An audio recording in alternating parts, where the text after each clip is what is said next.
नमस्कार। टीन्स भारत देख रहे हैं आप। मैं हूं हरमेश सिंगटा। बड़ी खबर आपको बता रहे हैं। शिमला के कोटखाई में निर्मम मर्डर महिला का हुआ है। बड़ी सनसनीखेज ये वारदात है।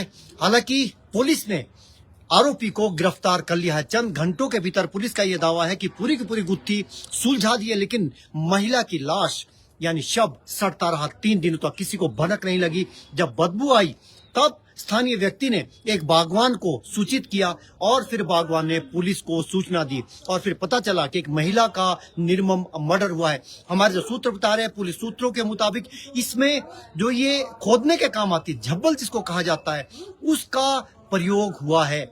ये मर्डर केस में हत्या के में ये प्रयुक्त हुई है झब्बल, और इसको बरामद किया जा रहा है। इसका जो आरोपी है उसको गिरफ्तार किया है। उसने ये कबूला है पुलिस के प्रारंभिक जांच में कि उसकी कहासुनी उसकी ही पत्नी के साथ हुई और उसने एक पति ने निर्मम हत्या अपनी पति की। ये 3 दिन तक लाश ये सड़ती रही। कोटखाई थाना क्षेत्र का पूरा मामला है और जिस व्यक्ति का ये मर्डर हुआ है वो नेपाल मूल की है, महिला है। हिमाचल प्रदेश में अपराधों में अचानक उछाल आ रहा है और खासतौर पर जिला शिमला में कुछ दिन पहले ही रामपुर क्षेत्र में एक व्यक्ति का मर्डर हुआ था। पहले कुछ युवकों ने शराब के ठेके को वहां पर तोड़फोड़ की, वहां पर हवाई फायरिंग भी हुई और उसके बाद एक व्यक्ति का वहां शव बरामद होता है और चारों व्यक्तियों को ये भी पुलिस ने चंद घंटों के भीतर ये गुत्थी सुलझा ली थी। चारों आरोपी गिरफ्तार किए और उनसे अब भी इस मामले की जांच चल रही है। अभी रामपुर का मसला पूरी तरह से अभी जांच अभी आगे बढ़ ही रही है कि एक और कोटखाई में, जिला शिमला के कोटखाई में एक मर्डर हुआ है, निर्मम मर्डर हुआ है, महिला का हुआ है आरोपी को। और इस आरोपी को पुलिस ने शिमला के नारकंडा के पास गिरफ्तार करने में कामयाबी हासिल कर दी है। ये नेपाली मूल का है और ये भाग जाता तो नेपाल से वापस लाना बहुत संभव नहीं होता है, क्योंकि यहाँ से जो अपराध में अब नेपाली हिमाचल प्रदेश में आपराधिक घटनाओं में भी संलिप्त हो रहे हैं। इसने अपनी ही पत्नी का और 3 वर्ष का इनका छोटा सा बेटा था। गनीमत ये रहे कि वो पूरी तरह से सुरक्षित है और वो भी इसके पिता के पास ही था। तीनों वो भी आपको बताएंगे किसने एफआईआर दर्ज करवाई। एक बागवान के पास आते हैं, क्योंकि बगीचे हिमाचल प्रदेश के खासतौर पर ऊपरी शिमला के ये रीढ़ की हड्डी माने जाते हैं नेपाली मजदूर। लेकिन वहां पे एक मर्डर हो गया, एक महिला का मर्डर हो गया और आरोप इसके पति पर है। कहासुनी होती है और उसके बाद झब्बल से उस पर प्रहार किए जाते हैं, निर्मम हत्या हो जाती है। 3 दिन तक किसी को भनक नहीं लगी। ढारे में ये लाश सड़ती रही और ये आरोपी जो इसका पति था, महिला का अपनी ही पत्नी का निर्मम ये मर्डर किया।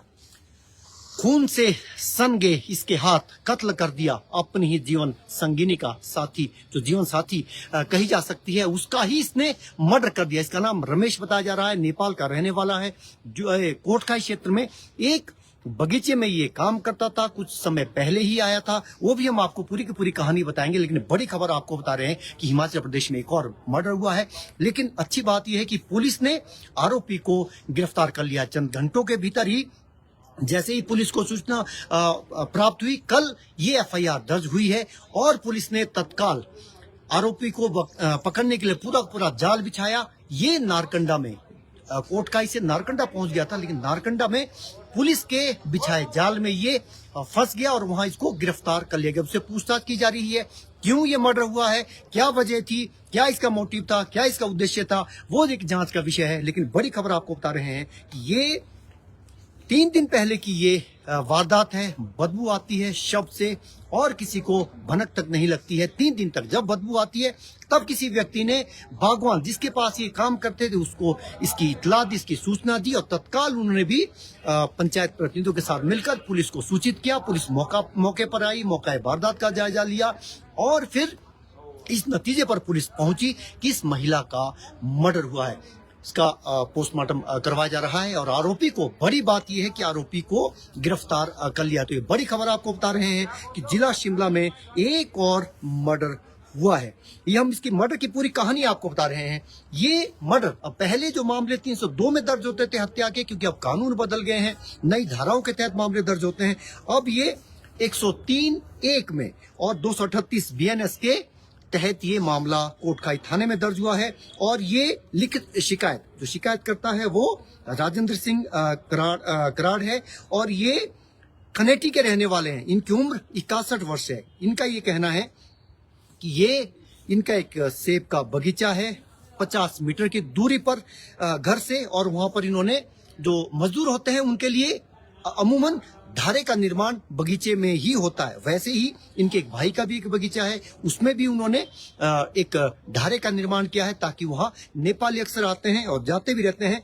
और इनके पास ये कुछ समय पहले ही ये पूरी इसमें कहानी दी गई। कुछ समय पहले ही ये जो रमेश नामक व्यक्ति था, इसकी पत्नी और बेटा, ये इसकी उम्र, जो आरोपी है, इसकी उम्र शिकायतकर्ता के मुताबिक 25 से 26 वर्ष है, और इसकी पत्नी की उम्र, जिसका ये मर्डर हुआ है, उसकी उम्र मात्र 22 से 25 वर्ष है। तो ये एक युवती ही कही जा सकती है। तो इस महिला का निर्मम मर्डर इसके ही पति ने किया, और इसका बेटा है 3 साल का, तो जरा भी तरस इसको नहीं आया, और इसके हाथ खून से सन गए खून से। तो ये 2-3 दिन पहले ही इन्होंने काम किया था, और ये उसके बाद रमेश अचानक ये लापता हो गया था। और जब इससे बातचीत होती थी तो ये कहीं कभी कहता था कि ठियोग में है, कभी कहीं कुछ कहता था। लेकिन अब पूरी की पूरी कहानी सामने आई है। ये इसलिए भागा था क्योंकि इसने मर्डर किया था, और एक ढारे में अपनी ही पत्नी का इसने मर्डर किया, लाश को ढारे में रखा। स्थानीय लोगों को जब इसकी बदबू आई, जो वहां से गुजर रहे थे, जब उनको बदबू आई तो उन्होंने बागवान को इसकी सूचना दी, और बागवान ने फिर स्थानीय पंचायत प्रतिनिधियों के साथ पुलिस को सूचना दी। पुलिस ने तत्काल कार्रवाई करते हुए, मामले होते हैं जिसमें पुलिस तत्काल आरोपी को गिरफ्तार कर पाती है, और नेपाली को गिरफ्तार करना आसान नहीं होता, क्योंकि ये भाग जाते हैं, वापस अपने नेपाल चले जाते हैं, और इनकी आते तो यहाँ रोजी रोटी की तलाश में, लेकिन आपस में कई बार ये आपराधिक घटनाओं में भी संलिप्त हो जाते हैं। ऐसी कई वारदातें ऊपरी शिमला में होगी, और जहां तक कुछ दिनों के भीतर ये शिमला जिले में दूसरा मर्डर है। पहला मर्डर ये रामपुर क्षेत्र में हुआ था, थाना रामपुर क्षेत्र में मामला दर्ज हुआ था, और वो भी पुलिस ने चंद घंटों के भीतर पूरी की पूरी गुत्थी सुलझा ली थी। और अब आरोपी को इस मामले में, जो अब ये ताजा मर्डर हुआ है कोटखाई थाना क्षेत्र में, अब इसकी गुत्थी भी पुलिस ने सुलझाने का दावा किया है। आरोपी को गिरफ्तार कर लिया, उससे पूछताछ होगी, उसको कोर्ट में पेश किया जाएगा, और पुलिस चाहेगी कि रिमांड हो, और जो हत्या में प्रयुक्त हथियार हुआ है वो भी बरामद हो जाए, और इसकी ये वो दिखाएगा, ये शिनाख्त करवाएगा कि ये वो फलाना हथियार था, कहाँ रखा है। वो अब पुलिस उसको मौके वारदात पर ले जाएगी, और वो पूरा का पूरा सीन ऑफ क्राइम वो उससे पूछा जाएगा मौके पर जाकर। और पूरी टीम अब इसमें जांच को, अब जांच में पूरे सबूत, अब एफआईआर तो दर्ज होगी, लेकिन उसके बाद महत्वपूर्ण ये कि सबूत वैज्ञानिक आधार पर, साइंटिफिक एविडेंस को कलेक्ट करना की बड़ी चुनौती पुलिस के लिए भी रहती है, ताकि समयबद्ध तरीके से चार्जशीट 90 दिनों के भीतर, कोशिश ये रहती है 90 दिनों के भीतर कोर्ट में दाखिल की जाए, और फिर उन सबूतों के आधार पर कोर्ट अगली सुनवाई करता है। टीवी भारत देख रहे हैं आप, नमस्कार।